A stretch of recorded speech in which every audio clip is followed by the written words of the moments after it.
মেঘ সরতেই দেখা মিলল ঘুমন্ত বুদ্ধর। আপ্লুত জলপাইগুড়ির বাসিন্দারা। গত 3 দিন ধরে কালো মেঘে ঢাকা ছিল জলপাইগুড়ির আকাশ। মুষলধারায় বৃষ্টিতে নাজেহাল ছিলেন বাসিন্দারা। জলস্তর বাড়ায় বন্যা পরিস্থিতিও তৈরি হয়েছিল তিস্তায়। এদিন সকালে একেবারে উল্টো ছবি, রোদ ঝলমলে আকাশ, আর সেই নীল আকাশের চাদরে শ্বেত শুভ্র কাঞ্চনজঙ্ঘা। ভাদ্রের পর এবার আসছেন জলপাইগুড়ি থেকে দ্বিতীয়বার পাহাড় শৃঙ্গ কাঞ্চনজঙ্ঘার দর্শন পেয়ে খুশি জলপাইগুড়ির বাসিন্দা, এমনকি জলপাইগুড়িতে বেড়াতে আসা পর্যটকেরাও। সমতল থেকে পাহাড় দর্শনের এই স্মৃতি স্মরণীয় করে রাখতে মোবাইলে দৃশ্য বন্দী করে রাখলেন অনেকেই।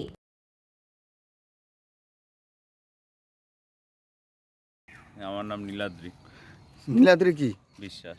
তো নীলাদ্রিবাবু বলছি যে এই কি দেখছেন আর কি ছবি তুললেন?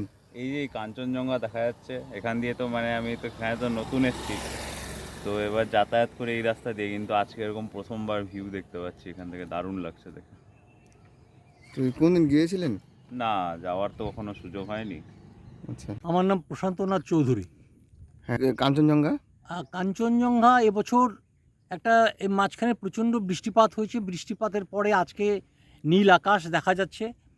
নীল আকাশে সাধারণভাবেই কাঞ্চনজঙ্ঘাকেও দৃশ্যমান হয়েছে এবং এরকমভাবে এত বিস্তীর্ণ এলাকা জুড়ে কাঞ্চনজঙ্ঘাকে দেখা পাওয়া, এটা একটা খুব সত্যিকারেরই একটা আজকের দিনের জন্য শ্রেষ্ঠ পাওনা। আমরা এখানে এসেছিলাম তিস্তা বুড়ির পূজা দিতে, সেখানে কাঞ্চনজঙ্ঘা এইভাবে উদয় হবেন, এইভাবে আশীর্বাদ বর্ষণ করবেন, এতে আমরা খুব খুশি।